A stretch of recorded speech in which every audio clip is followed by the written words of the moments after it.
자, 오늘 말씀은 요한복음 15장 20절부터 21절 말씀 같이 함께 읽겠습니다.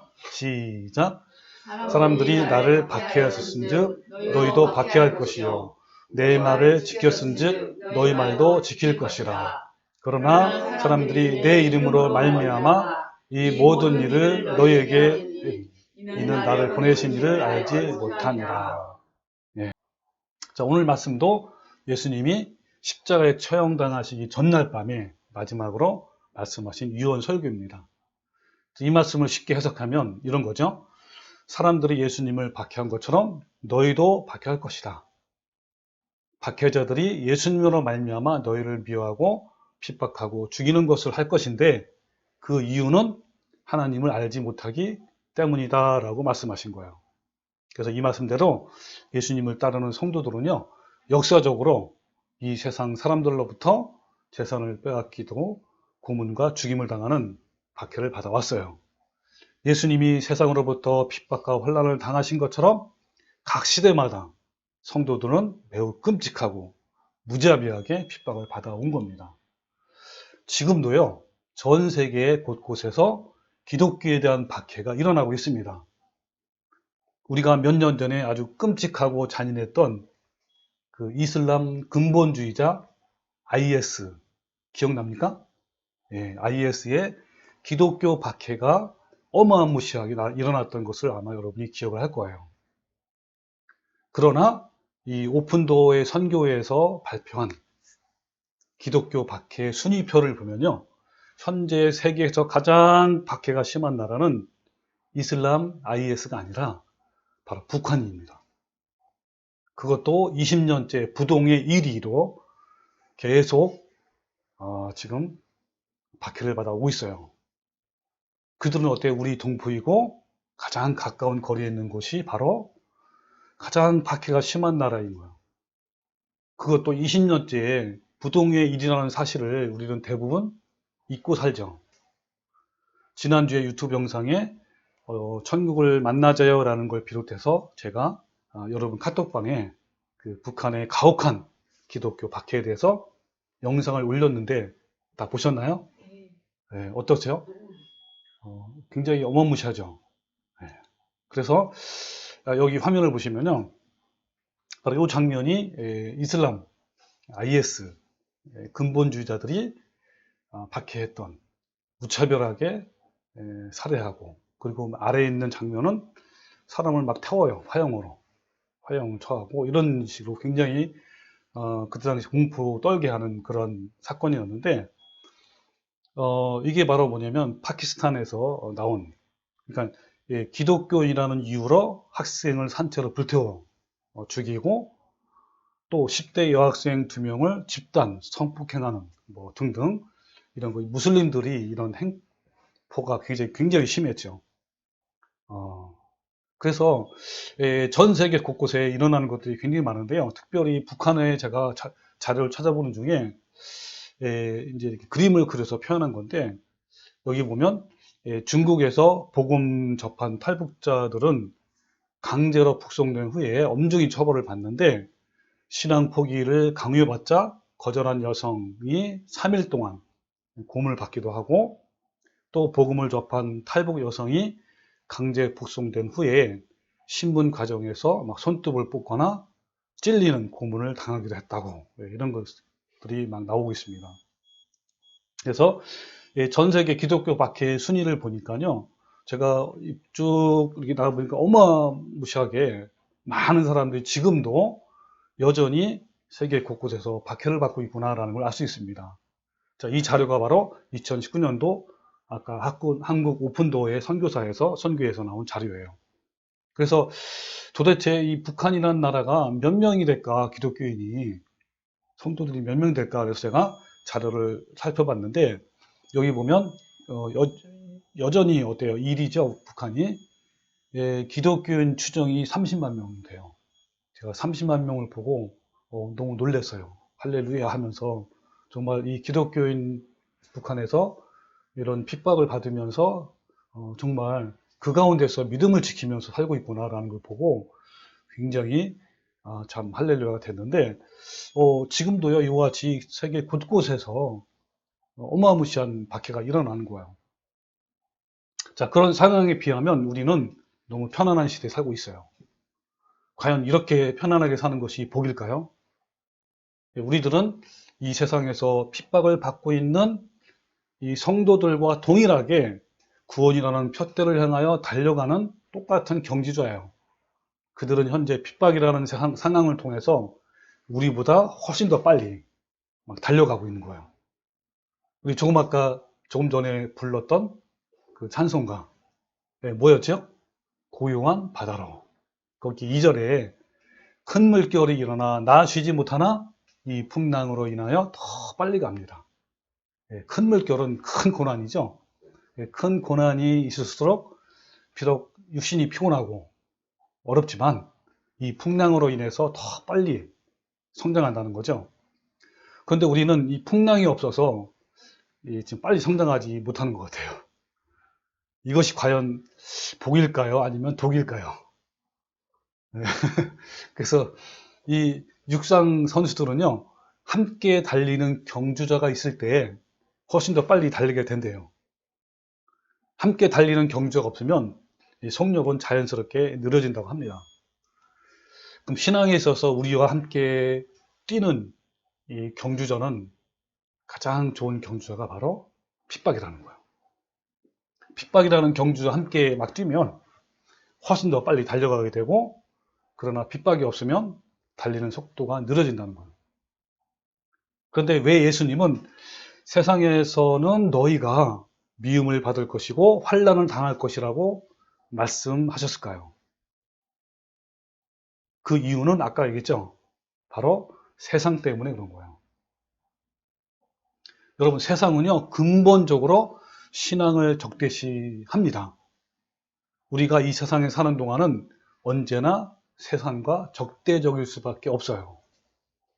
세상은 하나님의 통치를 반대하는 곳이고 사탄이 오히려 통치하는 영역이에요. 그래서 예수님께서도 사탄을 세상의 임금이라고 했죠. 세상의 왕이라고 불렀습니다. 따라서 이 세상은요, 사탄을 따르는 것이 가장 자연스럽고 합법적이에요. 그러나 예수님을 믿고 따르는 것은 불법이에요. 그래서 우리의 신분은 이 세상에서 불법 체류자라고 이렇게 얘기를 합니다. 자, 뭐라고요? 불법 체류자.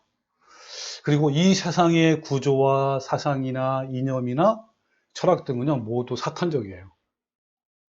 밖에서 보기에는 세상은 선하고 뭐 이성적이고 도덕적으로 보이지만 그 중심으로 들어가면, 그 핵심으로 들어가면 갈수록 세상의 구조는 불법과 악행과 부도덕과 비이성적인 것들이 바로 합법적으로 용인되고 있어요. 여러분, 세상의 이념과 사상 그리고 국가 기관도 모두 한결같이 표면적으로는 도덕적이고 윤리적인 어떤 정의와 박애를 내세웁니다. 그러나 세상의 은밀한 곳에 들어가 보면 온갖 부패와 더러움과 악함이 존재하는 거예요. 세상의 모든 핵심을 움직이는 사상은요, 바로 사탄적인 사상이에요. 그래서 권력의 중심부에는 사탄적 정신이 흐르고 있는 거예요. 여러분, 정치나 뭐 경제, 뭐 종교, 교육, 문화 속에 깊이 들어가면 들어갈수록 인간의 원초적인 탐욕과 정욕이 넘치는 이런 사탄적 정신이 흐르고 있는데, 웬만한 사람은 몰라요. 이걸 누가 알겠습니까? 다 모른단 말이에요. 여러분, 정치를 한번 생각해 봅시다. 며칠 있으면 대통령 선거일인데 대선 후보자들의 공약을 보면요, 한결같이 정의롭고 공의롭고 정직해 보여요. 그러나 역대 정치 역사를 보면 어떤 정권이든 부정부패가 항상 있어 왔기 때문에 이 새로운 정권도 아마 몇 년이 지나면 부정부패로 온 나라가 또 떠들썩할 거예요. 왜 그렇죠? 여러분, 인간의 부패한 이 마음은요, 여당이나 야당이나 다 통일해요. 다 똑같습니다. 권력을 잡게 되면 인간의 원초적인 죄의 본능, 탐욕과 정욕이 자연적으로 막 분출되고 밖으로 나오는 거예요. 그럴 수밖에 없어요. 그래서 어떤 유명한 정치학자가 말하기를 정치의 가장 바람직한 형태는요, 약 5년에서 10년 주기로 정권이 교체가 되는 것이 가장 좋대요. 왜냐하면 정권을 오래 유지하면 인간의 탐욕과 부패함이 극에 달아올라서 더 부정부패가 더 심화된다는 거예요. 왜? 이것이 바로 인간의 속성이기 때문에 그런 거죠. 여러분, 미국의 정치사를 보면요, 이런 사이클로 계속 이루어져 왔어요. 짧게는 4년, 길게는 8년. 계속 공화당, 그 다음에는 민주당, 공화당, 민주당. 그러니까 미국 이래도 잘 이루어지는 거죠. 여러분, 우리 성도들은요, 이러한 세상적 현상을 영적인 눈으로 간파할 수가 있어야 되는 거예요. 인간의 부패하고 타락한 성향을 간파할 수 있는 가장 좋은 방법이 뭘까요? 바로 자신의 부패한 마음을 말씀으로 비추어 보면 어때요? 알 수 있죠? 그러면요, 모든 세상적인 원리를 이해할 수가 있어요. 세상적으로 어때요? 아니, 성경적으로 세상을 간파할 수 있는 능력이 있으면요, 아까 말한 뭐 여당이니 뭐 야당이니 하면서 정치적 싸움에 해방될 수 있어요. 거기에서 자유함을 누릴 수가 있습니다. 저도 진리를 알기 전에는요, 이 정치적인 문제에 굉장히 예민했어요. 그래가지고 어떤 때는 막 마음의 분노와 저주의 말을 하기도 하고 그랬습니다. 이제는 그런 것에 전혀 마음이 동요되지 않아요. 하나님의 영적인 눈으로 자신을 볼 줄 알고 또 세상을 보면 세상의 모든 원리를 꿰뚫어 볼 수 있는 통찰력이 생겨요. 그래서 여러 가지 세상적인 어떤 함정이나 근데 빠지지 않고 또 어떤 세상에 묶여지지 않고 자유함을 누릴 수 있는 거예요. 예전에 미국 대선에서 트럼프와 바이든이 선거를 치렀잖아요. 그때 한국의 수많은 교인들이요, 트럼프가 재선해서 대통령이 되어야 한다고 하면서 막 대적기도 하고 선포기도 하고 이렇게 했어요. 근데 바이든이 당선되니까 막 또 부정선거를 했다고 막 분노하고 분통을 터뜨리기도 하는 것을 저는 많이 봤어요. 이때 트럼프를 추종했던 이 교인들은요, 트럼프를 하나님이 특별히 세워주신 왕으로 믿은 거예요. 예를 들면 고대 페르시아 제국 때 뭐 고레스 왕, 다리오 왕, 마닥스다 왕, 이 왕들은 뭐 했죠? 이스라엘을 포로에서 독립할 수 있도록 성전 건축과 주권 회복을 도와준 왕이잖아요. 이처럼 트럼프도 미국이 대통령이 돼서 북한 정권을 쓸어버리고 한국 통일을 이루게 하는데 하나님이 선택한 자라는 거예요. 더 나아가서 이 무지한 교인들 중에는요, 그 트럼프를 예레미야 선지자로 막 추앙하기도 했어요. 여러분, 이와 같이 세상을 성경적으로 볼 수 있는 통찰력이 없으면요, 그 무지로 인해서 오히려 사탄적이 되고 하나님을 대적하는 자가 될 수 있는 거예요. 예, 여러분 누구든지 이런 함정에 빠질 수가 있어요. 우리 참 성도들은요, 성경적인 통찰력을 가져야 돼요. 그 통찰력으로 세상을 보고 살아가기 때문에 늘 세상을 거스르고 세상과 반대로 살아온 거예요. 그러다 보니 세상의 권력자들 눈에는 우리 거룩한 성도들이 항상 늘 가시와 같은 존재일 수밖에 없는 거예요. 여러분, 고대 로마 제국 시대에는요, 황제가 곧 신적인 존재였잖아요. 당시에 모든 사람들은 황제를 신으로 숭배하는데 기꺼이 참여를 했어요. 그러나 참 성도들은 그것은 하나님을 배신하는 것이기 때문에 절대 할 수가 없어요. 그러니까 권력자들에게 어때요? 그들은 눈에 가시가 되었고, 그리고 또 가혹하게 박해를 가하게 된 거죠. 자, 그러면 중세기 1000년 동안 어땠죠? 당시의 모든 정교의 우두머리는 신성 로마의 교환권 아닙니까? 로마 교환권을 따르지 아니하는 자마다 심한 박해를 받아왔는데 참 성도들은 어떤 박해가 있어도 교환권의 교리를 절대로 따를 수 없었기 때문에 수천만 명이 그렇게 충격을 당하고 만 거예요. 이와 같이 지금 역사는요, 지금도 반복이고 재현이에요. 그래서 마지막 대환란 때도요, 권력자들이 같은 이유로 우리 참성도들을 그렇게 또 가혹하게 박해를 가할 겁니다. 참성도들이 권력자들에게 눈의 가시 같은 존재가 된다는 것은 권력자뿐만 아니라 일반 대중들과 국민들과 모든 사회에서도 동일하게 취급을 받게 된다는 거예요. 권력자들의 눈이나 일반 대중의 눈이나 같단 말이에요. 그래서 우리는 이런 상태를 불법 체류자 신분이라고 부르는 거예요. 성도는 이 세상을 살아가려면요, 불법 체류자로 살아갈 수밖에 없어요. 이 세상은 항상 눈에 가시 같은 불법 체류자를 이 땅에서 잘 살아가도록 내버려 두지 않고 핍박을 가해왔어요. 이 세상의 가치와 성도의 가치는요, 너무너무 다른 거예요. 세상의 통치자인 사탄은 이 세상과 어울리지 않는 성도들을 그냥 당연히 미워하는 거예요. 자, 오늘 본 말씀에도 뭐라 그랬죠? 다시 한번 볼까요? 예, 사람들이 나를 박해하였은즉 너희도 박해할 것이다. 내 말을 지켰다면 너희 말도 지켰을 것인데, 그러나 사람이 내 이름으로 말미암아 이 모든 일을 너에게 하리니, 그렇죠? 자, 이 모든 일이 뭐라고요? 예, 박해, 핍박, 미워하는 걸 한 거예요. 하리니 이는 왜냐하면 뭐래요? 나를 보내신 이를 알지 못하기 때문이다 그런 거예요. 자, 여기에 분명히 이유가 나와 있어요. 자, 이들이 왜 핍박했는가? 세상이 예수님을 미워하고 거부하고 핍박을 하는 이유가 있는데, 그 이유가 뭐라고요? 하나님을 알지 못하는 무지 때문이다 그런 거예요. 이 무지 때문에 세상은 예수님을 거부하고 또 성도들을 미워하고 거부하는 거예요.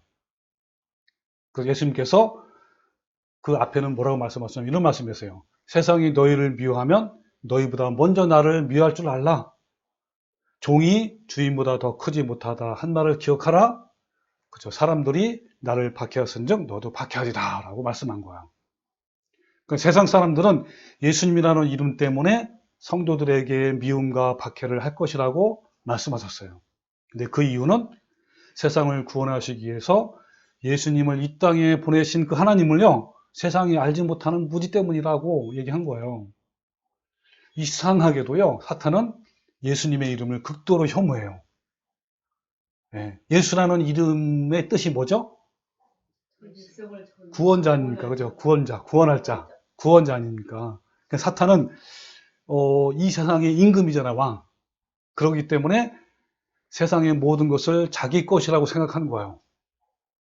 사탄은 자기가 통치하는 세상에 들어와서 자신의 소유물을 빼앗아가는 예수님을 매우 싫어하고 못 견뎌하는 거예요. 그러니까 사탄이 자신의 것들을 빼앗아가는 바로 구원자 예수를 적대하는 것은 어쩌면 당연하지 않을까요? 그렇게 되는 거예요, 원리가. 여러분, 이렇게 세상을 간파할 수 있는 성경적인 안목이 없으면요, 세상에서 이러한 일들이 일어나고 있다는 사실을 몰라요. 그러니까 나중에 어떤 핍박이 올 때 예수님을 쉽게 배반할 수 있는 거예요. 현재 대다수의 국민들이요, 이 나라의 미래가 어떻게 결정이 되고 나아가는지 거의 모릅니다. 앞으로 전 세계에서 일어날 재앙에 대해서 모를 뿐만 아니라 관심도 아예 없어요. 여러분, 세상의 권력 중심부에는 바로 누가 있다 그랬죠? 소수의 비밀 조직, 소수의 세계 권력자들, 엘리트들이 있잖아요. 그들이 어때요? 모여가지고 모의하고 암투하잖아요. 그걸로 인해서 어느 한 나라가, 때로는 전 세계가 돌아가고 있는 거예요. 여러분, 국민들이라는 대중들은 그저 잘 먹여주고 재워주고 토닥거려주면 더 이상 바라는 것이 없어요. 사람들은 사탄이 이 세상을 어떻게 그리고 어디로 이끌고 가는지 잘 모릅니다. 알 필요조차 못 느껴요. 여러분, 혹시 그 설국열차라는 영화 보신 분 있어요? 예. 아시겠지만 이런 거잖아요. 지구온난화로 인해서 전 세계가 빙하기로 찾아온 거예요. 그래서 이들이 살아남기 위해서는 어디로 가야 돼? 그 설국 열차를 타야 돼요. 그래서 설국 열차를 타게 되는데 그 안에서 일어나는 내용이 바로 그 영화의 내용인데요. 이 탑승한 사람들은요, 설국 열차가 어느 방향으로 가는지 몰라요. 대부분 모릅니다. 그냥 타고 가는 거예요. 왜? 거기 안 타면 다 죽기 때문에. 그래서 이 또 한 가지 뭡니까? 이 사람들은 그저 설국 열차 안에서 사람들이 던져주는 알갱이만 배불리 먹으면 되는 거야. 더구나 그 알갱이가 양갱이지, 양갱이. 그 양갱이가 무엇으로 만들어졌는지 관심조차 없어요. 그 양갱이는요, 그 징그러운 벌레로 만든 거예요. 그냥 받아먹고 이렇게 사는 거죠. 여러분, 이 세상에 사는 사람들 대부분 어때요? 이 세상에 거대한 검은 세력이 있다는 것을 잘 몰라요. 그리고 그 검은 세력의 맨 꼭대기의 우두머리는 바로 사탄이고, 그리고 그 사탄을 극도로 싫어하고 혐오하는 대상이 바로 예수라는 것을 잘 모릅니다. 여러분, 이 세상의 왕인 사탄은요, 이 세상을 지옥으로 끌고 가고 있어요. 그런데 사람들은 별로 관심이 없어요. 그저 안락함과 행복이라는 그 양갱이만 있으면 되는 거예요. 사람들의 화두는 온통 건강과 웰빙에 다 초점이 맞춰져 있어요. 가족들이 아무 일 없고 경제가 잘 되고 사업이나 직장 이런 것들만 던져주면 열차가 어느 방향으로 가든지 자신이 무슨 칸에 타고 있는지 별 관심이 없는 거예요. 그저 보여지는 대로, 들려지는 대로, 느껴지는 대로 그렇게 사는 거예요. 아니, 먹고 살기도 바쁜데 예수니 뭐 사탄이니 천국이니 이런 것들은 다 쓸데없는 이야기처럼 들리는 거예요. 하지만 이런 것들이 과연 쓸데없는 이야기일까요? 열차 안에서 양갱이를 받아먹는 일보다 훨씬 더 중요한 것은 열차가 가고 있는 방향이 매우 중요하잖아요. 세상을 지배하는 사탄과 이 세상에서 우리를 빼내려고 하는 예수님의 치열한 이 싸움의 이야기. 그죠? 이것은요, 먹고 살기 바쁜 우리에게 쓸데없는 이야기가 아니라 가장 핵심적이고 가장 중요한 사건이라는 거예요. 이것은 바로 생명에 관한 말씀입니다. 이것은 기껏해야 70년, 80년 동안 이 세상에서 살고 있는 인생에 대한 이야기 아니라 영원히 사느냐 죽느냐의 문제예요. 이렇게 중대한 문제에 대해서 사람들은 아무 생각을 하지 않는 거예요. 그저 하루하루 살아가는데 그냥 거기에만 매달려 있는 거예요. 그러는 사이에 이제 은혜의 시기는 끝나고 마지막 환란이 갑자기 오게 될 겁니다. 그리고 마지막 시간이 왔을 때 사람들이 알게 되겠지만 그때는 이미 늦어버린 것이죠. 이러한 상태는 신앙이 없는 사람뿐만이 아니라 교회 열심히 다니는 사람에도 다 해당되는 거예요. 뭐 예수님은 마지막 때 이런 상황을 노아의 심판과 롯의 심판의 때와 같다라고 말씀하고 있어요. 자, 그 한번 성경을 볼까요? 자, 마태복음 20장 37절, 39절 같이 시작. 노아의 때와 같이 인자의 맘도 그러하리라. 홍수전에 노아가 방주에 들어가던 날까지 사람들이 먹고 마시고 장가들고 시집가고 있으면서 홍수가 나서 그들을 다 멸하기까지 깨닫지 못하였으니 인자의 임함도 이와 같으리라. 예. 여러분, 노아의 때같이 마지막 때에도 하나님이 다시 오실 때 똑같단 말이에요. 여러분, 여기서 먹고 마시고 장가들고 시집가는 게 뭐 잘못이겠습니까? 이것만 여기에만 중점적으로 하고, 그러니까 세상적인 것만 추구하고 하나님 걸 추구하지 않았단 말이에요. 여러분, 교회 다니는 사람도 마찬가지예요. 오히려 교회는 다니지만 그들의 마음과 그들의 모든 것들은 다 세상에 다 초점이 맞춰졌어요. 그런 사람이 바로 먹고 마시고 장가고 시집가고 있는 거예요. 자, 누가복음 10장 28절에도 또 롯의 때와 같으리니 그랬죠. 사람들이 먹고 마시고 사고 팔고 또 심고 집을 짓더니 롯이 소돔에서 나가던 날에 하늘로부터 불과 유황이 비오듯하여 그들을 멸망시켰느니라. 여러분, 마지막 때가 바로 노아 때보다는요, 이 롯의 때와 비슷해요. 여러분, 유황으로, 여기 나온 하늘로부터 불과 유황이 비오듯이 내리잖아요. 마지막 때도 유황불로 사람을 심판해요. 모든 사람을요. 자, 같은 겁니다. 그러면서 롯의 철을 기억하라. 그리고 무릇 자기 목숨을 보존하고자 자는 잃을 것이요 잃는 자는 살리라. 그랬습니다. 여러분, 이 말씀이 우리에겐 너무너무 중요한 거예요. 네, 우리는요, 지금 노아의 때와 롯의 때와 같은 시대에 살고 있습니다. 이때의 특징은요, 교인들과 세상 사람들이 먹고 사는 문제에만 매달려서 살다 보니 영적인 안목이 없고 성경에 대한 무지함 때문에 결국은 멸망을 당하게 된다는 거예요. 교인들은 여전히 교회 열심히 다니면서도 세상 것을 더 중히 여기고 세상 것을 추구합니다.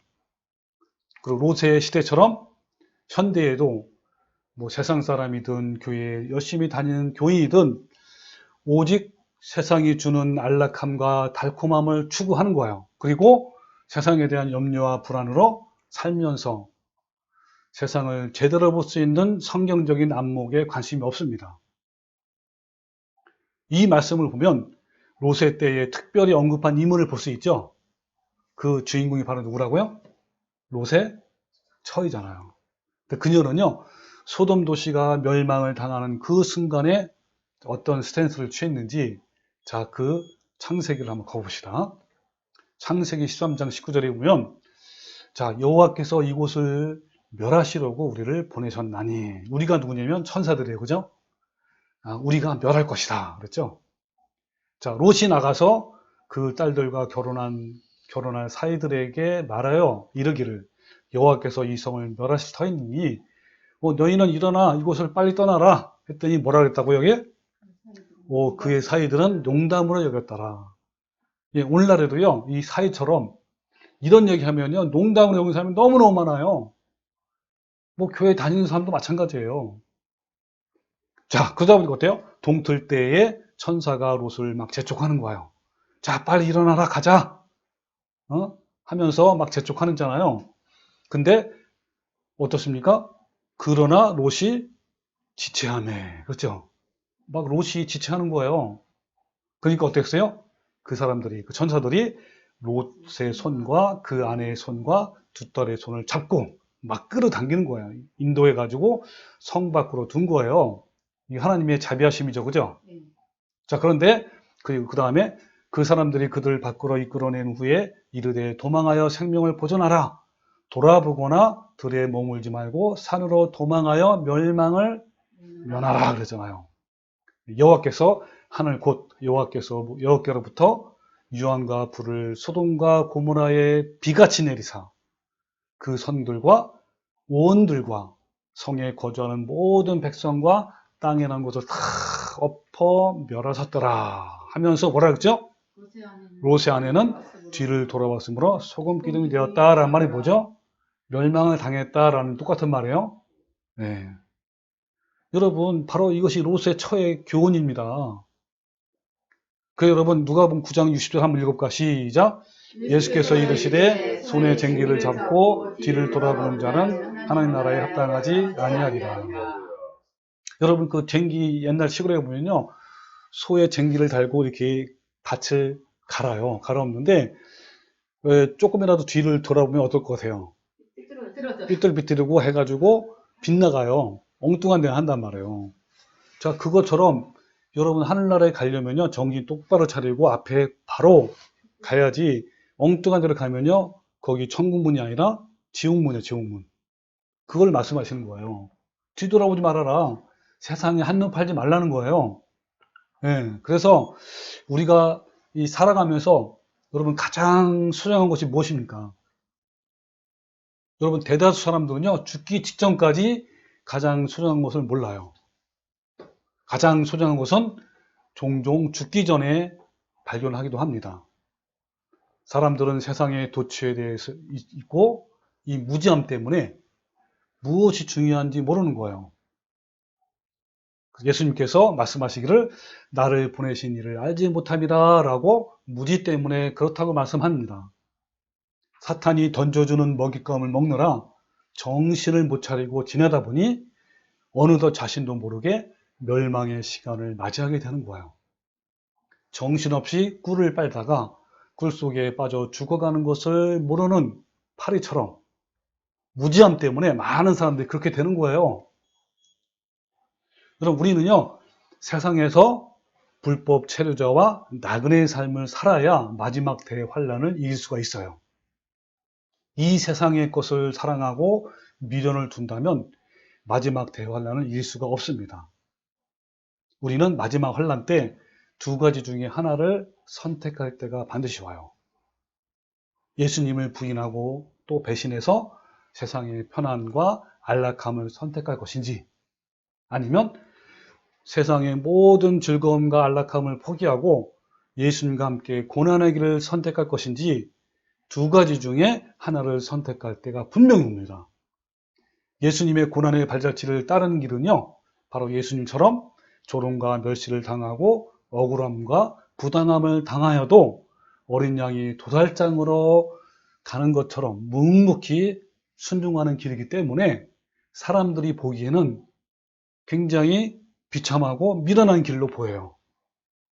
그렇잖아요. 얼마나 미련하게 보겠어요. 저것 때문에 자기의 모든 걸 빼앗기고 또 목숨을 버리는 거니까. 근데 우리가 이 고난의 길을 선택하기 위해서 우리는 지금부터 이 세상의 것들을 버리는 연습을 해야 되는 거예요. 우리가 이 세상의 것을 꼭 붙들고 놓으려고 하지 않으면요, 마지막 때 분명히 예수님을 버리고 세상 것을 택하고 따라가게 되어 있어요. 여러분, 롯의 때에 소돔성의 멸망은 마지막 때와 같다고 예수님 말씀했잖아요. 여러분, 당시에 이 소돔성은요, 그 지역에서 가장 물질적으로 부유했고 가장 번성한 도시였어요. 그만큼 이 도시는 부패하고 타락해서 온갖 사악한 범죄가 범람한 곳이 된 거예요. 뭐 동성애죠. 이것이 일상적으로 이루어질 정도니까 얼마나 타락한 도시임을 우리가 알 수 있습니다. 그래서 하나님께서 이 도시를 불과 유황으로 멸망시키기로 작정하고 먼저 의로운 롯에게 천사를 보내서 이 사실을 알려서 급히 소돔성을 떠나도록 권유한 거예요. 소돔성에서 급히 도망을 가면서 절대 뒤돌아보지 말라고 하셨잖아요. 그런데 롯에서는 소돔성의 재산과 안락함의 미련이 남아서 뒤를 돌아보게 되었고 결국은 멸망을 받은 거예요. 이것은 우리에게 어떻게 하란 말이에요? 세상 것을 사랑하지 말라라는 메시지고 경고입니다. 지금부터 우리가 세상 것을 사랑하지 않고 포기하는 연습과 각오와 결단을 하지 않으면 마지막 선택의 순간에도 롯의 처처럼 세상의 미련 때문에 세상을 포기하지 못하고 예수님을 버리게 될 겁니다. 여러분은 어떠신가요? 여러분 지금이라도 믿음 때문에, 예수님 때문에 이 땅에서의 안락함과 재산과 빵을 포기할 수 있나요? 아멘. 아멘. 예, 아멘 했어요. 아니면 세상 것들을 내 손에 꽉 움켜쥐고 있을 것입니까? 우리는 지금부터 세상이 주는 달콤한 이 알갱이의 정체가 무엇인지 영적인 안목부터 가져야 돼요. 또 그 결과가 어떻게 되는지 분명히 알아야 합니다. 그래서 우리는 요즘에 이후 예배를 통해서 마지막 때 일어날 예언에 대해서 우리가 알아보고 있습니다. 성경 말씀을 통하여 미래를 볼 수 있는 영적인 눈을 가져야 현재 우리가 무엇을 준비할지 알 수 있는 거예요. 우리는 세상 사람들로부터 또는 우리가 세상 사람들처럼 무지에서 벗어나야 되는 거예요. 그래서 날마다 말씀을 읽고 듣고 묵상하고 나누면서 영적인 통찰력을 길러야 하는 거예요. 그래서 이 바울은 에베소에 있는 성도들에게 다음과 같은 내용으로 간절히 기도한다라고 말씀하고 있어요. 자, 그 기도의 내용이 뭐냐면 에베소 1장 16절인데요. 여기 보면 자, 영광의 아버지께서 너네들에게, 여러분에게 지혜를 주셔서 그리스도가 어떤 분이시며 또 여러분을 위해 무엇을 해주셨는가를 분명히 알게 해주기를 끊임없이 기도한다고 그랬어요.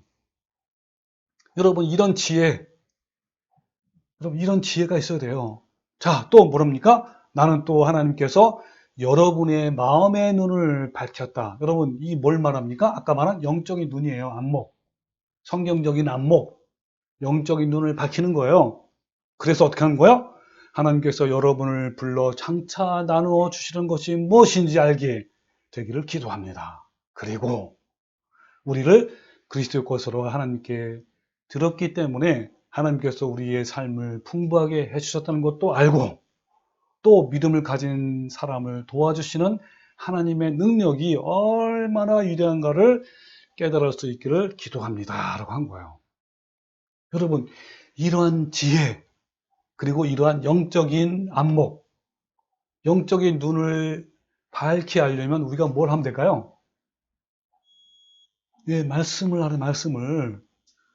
예, 그래서 여러분, 시편 19편에요. 그 말씀이 얼마나 중요한지 잘 나오는 말씀이 바로 시편 19장이에요. 자, 7절에 뭐라고 말씀하냐면, 첫 번째, 말씀은요, 영혼을 소성케 하고, 우둔한 자를 지혜롭게 하고, 마음을 기쁘게 하고, 눈을 뜨게 한대요. 자, 볼까요? 7절.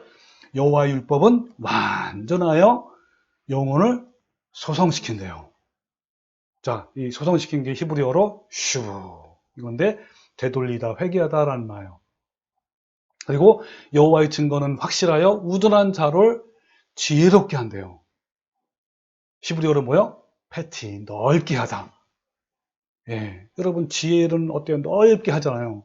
그리고 여호와의 교훈은 정직하여 마음을 기쁘게 하고, 여호와의 계명은 순결하여 눈을 밝게 한다 그랬어요. 여러분, 이게 바로 말씀이에요. 여러분, 이 말씀을 깊이 빠지십시오. 그러면 어떻게 되는 거예요? 우리 영혼을 소성케 되고, 우둔한 자를 지혜롭게 하고요, 마음을 기쁘게 하고 눈을 뜨게 한단 말이에요. 그래서 그 다음 절에 뭐라고 하냐면 9절에 여호와를 경외하는 도는 정결하여 영혼까지 이르고, 여호와의 법도는 진실하여 다 의뢰오니 금, 곧 많은 순금보다 더 사모하라 그랬어요. 여러분, 금보다 사모하래. 금덩어리보다 더 사모하라는 거예요. 그리고 말씀이 어떻다는 거야? 그죠? 꿀과 송이꿀보다 더 달도다.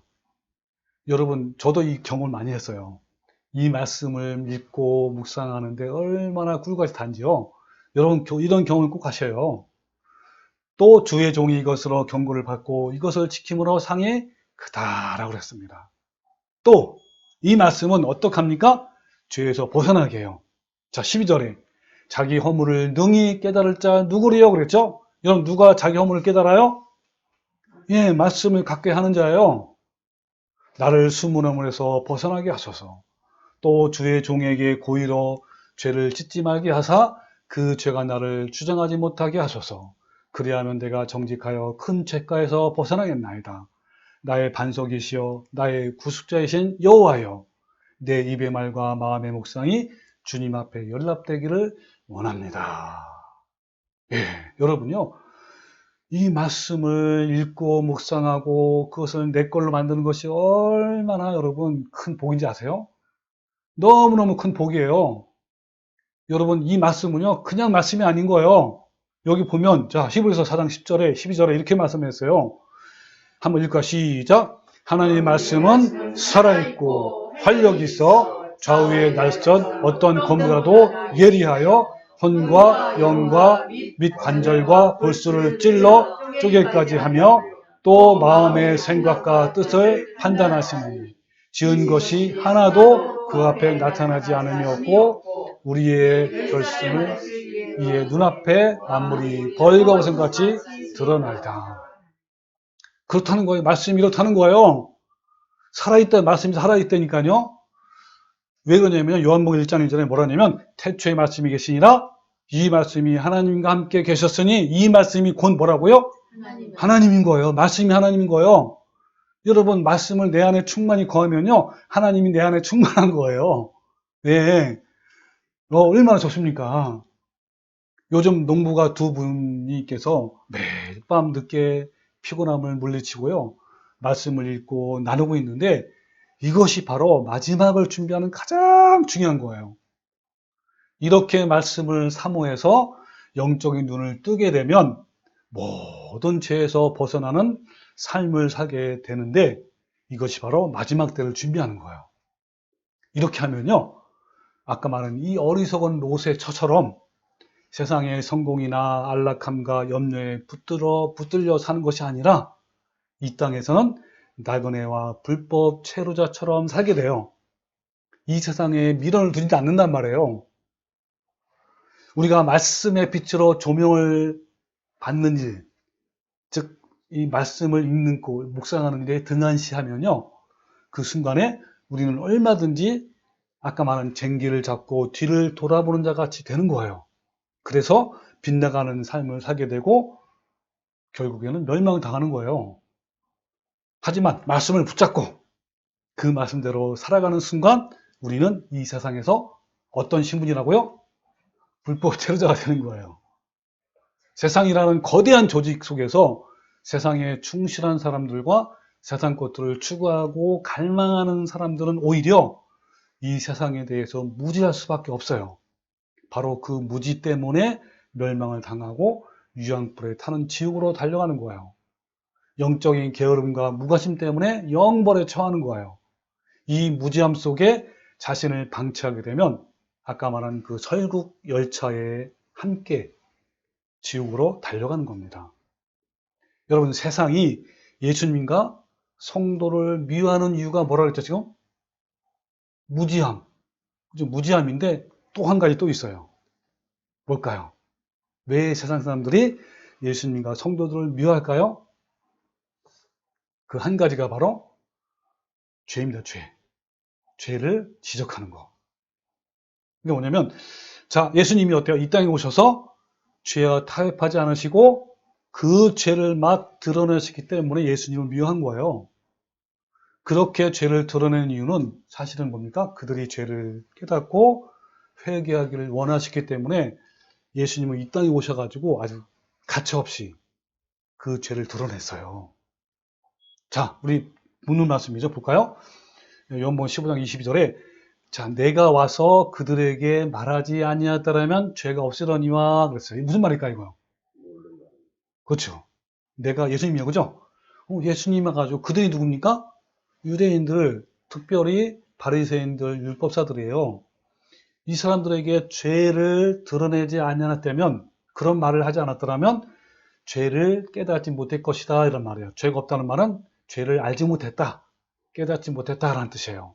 그래서 그들은 어때요? 지금은 핑계할 수 없느니라. 나를 미워하는 자는 또 내 아버지를 미워하노라. 자, 또 같은 말씀 반복하는 거예요. 내가 아무도 못한 일을, 여러분, 아무도요 예수님처럼 그렇게 죄를 밝히 드러내지 못했어요. 그거를 어떻게 했어요? 그들 중에서 하지 아니하더라면 그들에게 죄가 없으려니와, 즉 그들이 죄를 깨닫지 못했을 것이다 라는 말씀이에요. 그러나 지금은 그들이 나와 내 아버지를 보았고 또 미워한다 그랬어요. 왜 미워한다고요? 그 죄를 밝히 드러나기 때문에 그런 거예요. 자, 이 부분을 좀 더 해석을 하면 이런 겁니다. 해석해 볼게요. 내가 그들이 누구예요? 유대인들이에요. 죄에 대하여 말을 하지 않았더라면 죄가 죄인들을 몰랐을 것이다. 아무도 그들의 죄를 드러내지 못한 일을 내가 죄를 드러냈기 때문에 그들이 죄를 알게 된 것이고 죄가 밝히 드러나는 것이다. 그래서 그들이 나를 미워하고 또 하나님도 미워하게 된 이유이다 라고 한 거예요. 네. 그래서 여러분, 현재 유대인들이 만약에 예수님을 만나지 않았더라면 그들의 죄를 밖으로 드러내지 않았을 거란 말이에요. 그죠? 평생 자신이 죄인이라는 사실을 모르고 살았을 거예요. 그러나 이들이 예수님을 만났기 때문에 그 속에 들어있던 은밀한 죄가 밖으로 드러나게 된 거예요. 특히 바리새인들과 이 종교 지도자들, 그리고 그와 함께 했던 백성들은 자신들이 가장 하나님을 사랑하고 있고 율법을 가장 잘 준수하고 있다고 자부하기 때문에 자신들에게는 죄가 없다라고 생각을 한 거예요. 자신은 너무너무 하나님을 잘 믿는 거라고 생각한 거예요. 그런데 예수님께서 오시자 상황이 달라진 거예요. 예수님께서는 지금까지 종교 지도자들이 한 번도 해보지 못한 거, 말하지 못한 거를 말씀하신 거예요. 예수님은 거침없이 그들의 죄를 밝히 드러내서 그들의 마음과 심령을 건드린 거예요. 예수님은 공생애를 시작하시면서 바로 이 산상보훈에서 어떻게 말씀했죠? 예, 맞아요. 이게 심령이 파탄된 자가 복이 있다 그랬어요. 근데 이 유대인들은 뭐가 복이 있는 거예요? 안식일 열심히 지키고 금식하고 구제하고 그리고 율법을 열심히 지키면 그게 복이고 그게 천국 가는 거라 했단 말이에요. 근데 예수님 뭐라 그랬다고요? 심령이 가난한 자는 파탄되는 복이 있다.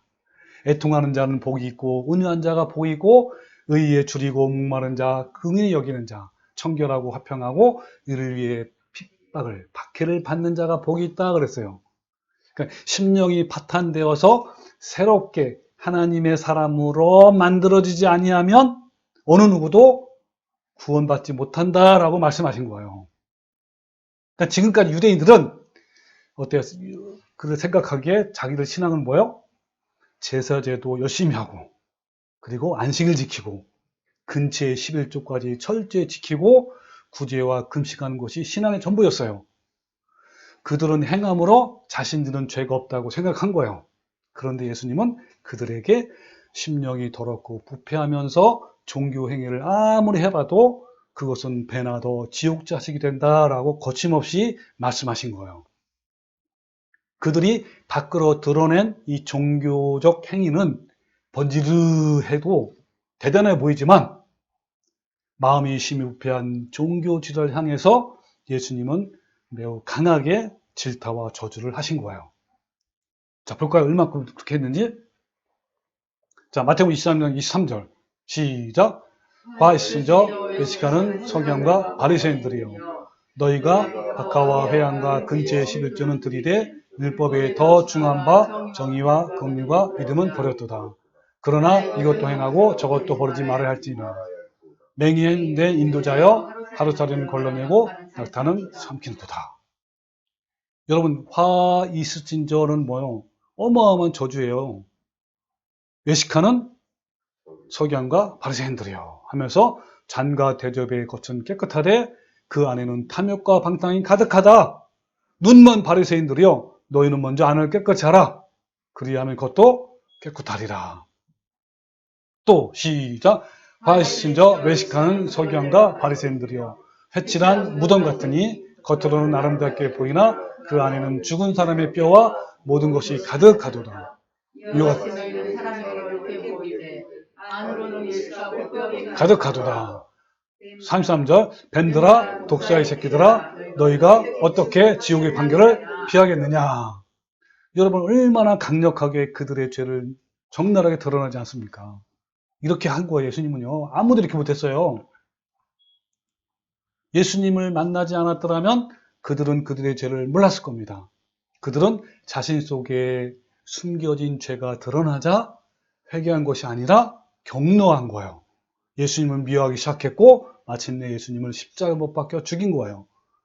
이 죄라고 하는 것은요, 사람들의 마음속 은밀한 곳에 감춰져 있어요.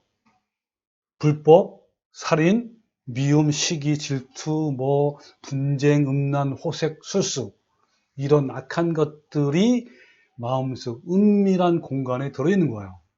그 부패한 죄들은 대부분 아주 멋진 포장지로 잘 포장되어 있어요.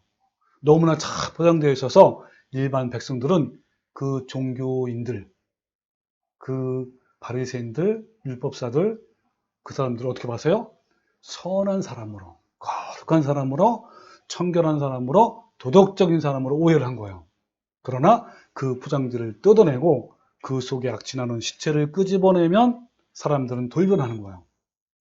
선한 사람이, 그죠? 거룩한 사람이, 그렇게 청결한 사람이 격렬하게 저항하고 죽일 듯 덤비기도 하고 그런 거예요. 여러분, 세상에 속한 사람들은요, 자신 속에 있는 죄를 지적하는 것을 못 싫어해요. 저도 이제 많이 그래 봤어요. 교회 다니는 사람들한테 전도할 때, 우리는 죄인이다. 자기는 죄인이 아니라고 해서 막 분노하는 사람이 있어요. 그러므로 세상은 죄를 지적하는 예수님을 싫은 거예요. 예수님께서 이 세상에 오셔서 그저 잘한다고 칭찬했다면 아마 예수님이 가장 인기였을 거예요. 스타가 되었을 거예요. 세상의 죄를 지적하는 예수님이 싫고 예수님처럼 생각하는 성도들이 싫은 거예요. 이것이 바로 세상이 진리에 대하여 가지고 있는 본능적인 저항심입니다. 세상은 죄를 지적하지 않는 종교와 그 종교인들과 매우 친숙하고 그들을 좋아해요. 사람들을 위로해주고 격려해주는 종교와 교회는 환영을 받는데 그런 교회에 사람들이 몰려드는 것은 당연한 거예요. 이미 우리는 알고 있어요. 그런 거를. 이 얄팍한 상술에 눈이 먼 목사들과 종교인들은 오히려 죄인들에게 축복의 말과 축복 기도를 해주는 대가로 그들의 이득을 갈취하고 있는 거예요. 여러분, 이런 자들은요, 예수님이 말한 것처럼요, 결코 지옥의 판결을 받을 수 없는 그러한 자들이에요. 여러분, 그러한 자들에게 그냥 온화하게 얘기하면 안 돼요. 예수님처럼 어때요? 밝히 드러내야 되는 거예요. 그럼 올바른 진리의 말씀은요, 항상 저항에 직면합니다. 죄를 지적하는 올바른 말씀과 그 말씀을 전하는 사람들을 세상은 저항하고 미워하고 가혹하게 비판을 하는 거예요. 진리의 빛을 비추면 세상은 자신의 죄가 드러나기 때문에 격렬하게 저항할 것이고 반발심을 가지게 될 것이고 결국은 우리를 죽이는 거예요. 그래서 여러분 요한복음 3장 19절에 뭐라 하냐면 자 시작 그 정죄는 이것이니 곧 빛이 세상에 왔을 때 사람들이 자기 행위가 악함으로 빛보다 어둠을 더 사랑한 것이라. 악을 행하는 자마다 빛을 미워하여 빛으로 오지 아니하나니 이는 그 행위가 드러날까 하며. 이 말씀 그대로 적용되는 거예요. 그러니까 너무너무 싫은 거예요. 예수님 뿐일까요? 우리도 마찬가지예요. 네, 바로 이것이 오늘날 세상의 현실입니다. 모든 세상 사람들 속에는 이러한 죄가 있기 때문에 본능적으로 예수님이 싫은 거예요. 몇 년 전에 어떤 사기꾼이요, 무작위로 사람들에게 문자 메시지를 보냈는데 그 내용이 뭔지 아세요? 당신이 불륜하는 장면을 사진으로 찍어놨으니 돈 100만 원을 보내라 라는 문자를 딱 여러 사람에게 보낸 거예요. 무작위로. 그랬더니 그 메시지를 받은 많은 사람들이 돈을 보냈다는 기사가 나온 적이 있어요. 여러분, 사람들은요, 자신의 비밀스러운 마음속에 온갖 죄를 다 품고 살아가고 있어요. 이 마음속을 열어보는 보는 것을요, 사람들은 너무너무 싫어하고요, 격렬하게 저항하는 거예요. 그래서 예수님 믿고 그렇게 말씀을 전파하는 사역자가 미운 거예요. 그러므로 올바른 말씀을 전해지는 교회는요, 세상에서 환영을 받아야 안 받아요? 안 받는 거예요. 저도요, 진리를 깨닫고 나서 내가 알고 있는 목사들과 교인들에게 나의 간증을 이야기하면서 본인이 비록 목사나 선교사라 하더라도 귀신을 쫓아내고 권능 있는 사역자라고 해도 그리고 교회 열심히 나가고 봉사하고 헌금하고 구제하고 전도를 아무리 열심히 하는 성도라도 거룩함을 이뤄가지 않냐면 영원한 멸망 받을 것이라고 거침없이 저도 매우 당당하게 전파를 했어요. 근데 결과는 어땠을게요? 반응은요, 매우 냉담했어요. 매우 냉담했고요. 어떤 목사님은 노골적으로 나를 비판하기도 하고 막 무시하기도 하고 이랬어요. 그리고 저희 가족들과 친척들에게 진리에 대해서 말만 꺼내기만 하면 막 저지하는 거예요. 그리고 유튜브에 설교 영상을 계속 올리고 있는데 좋은 말씀에 감사하다고 댓글 쓰는 분도 있지만 매우 비판적으로 글을 쓰는 사람도 많아요. 그리고 나가는 거죠, 이제 이렇게 하면서. 이런 매주마다 선포되는 저희 메시지는요, 정말 심령이 가난하고 애통하는 마음이 없으면 매우 거슬려요. 듣기 싫어요. 이건 분명해요. 네. 그러나 정말 파탄된 마음으로 주님을 구하는 자가 저희 메시지를 접하면요, 기뻐하고 감사하게 되는 건 또 자명한 거예요. 저는요, 이런 사람, 나 같은 한 사람, 이걸 찾는 마음으로 제가 목회를 시작했고 유튜브 사역을 한 거예요. 자, 오늘 말씀을 한번 정리해 봅시다. 여러분, 왜 세상은 예수님과 또 예수님을 따르는 사람들에 대해서 반발하고 미워합니까? 두 가지죠. 하나는 무지함 때문에, 또 하나는 죄를 드러내는 것 때문에 그런 거예요. 자신들의 죄. 이 무지와 죄 때문에 예수님과 그를 따르는 사람들을 미워했고 기독교에 대한 박해로 이어지는 거예요. 기독교 박해가 이루어지는 장소는요, 그 어떠한 곳보다 무죄와 죄가 극심한 곳이에요. 우리들은 이 세상에 속한 사람들이 아니라 불법 체류자들이에요. 이 불법 체류자들은 어때요? 색출해서 추방당하는 것이 당연하죠. 현재 세계 곳곳에서 불법 체류자들이 단속에 붙잡혀서 온갖 박해와 죽임을 당하고 있어요. 하늘만 바라보고 사는 사람들, 즉 이 세상에서 불법 체류자들은 불법 체류자 특별 단속 기간만 되면 막 심장이 막 벌렁거리고 이러는 거예요. 이 단속 기간 동안에 이 세상은 사탄의 질서를 따르지 않는 사람들을 체포하고 구금할 거예요. 그리고 마지막으로 우리들에게, 그런 불법 체류자들에게 어떤 신문을 하냐면 선택이라는, 둘 중에 하나는 선택이라는 그 선택으로 우리에게 신문을 할 거예요. 여러분은 불법 체류자 신분을 버릴 수 있겠습니까? 만약 여러분의 신분을 바꾼다면 살려주고, 그렇지 않는다면 잔인하게 죽여버리겠다라고 신문을 할 거예요. 그렇게 하면 여러분은 무엇을 선택하겠습니까? 한국은 아직 불법 체류자 단속 기간이 아닌 거예요. 그런데 조만간에 우리나라도 불법 체류자 단속 기간이 될 겁니다. 그때 여러분은 자신들의 신분을 바꾸겠습니까?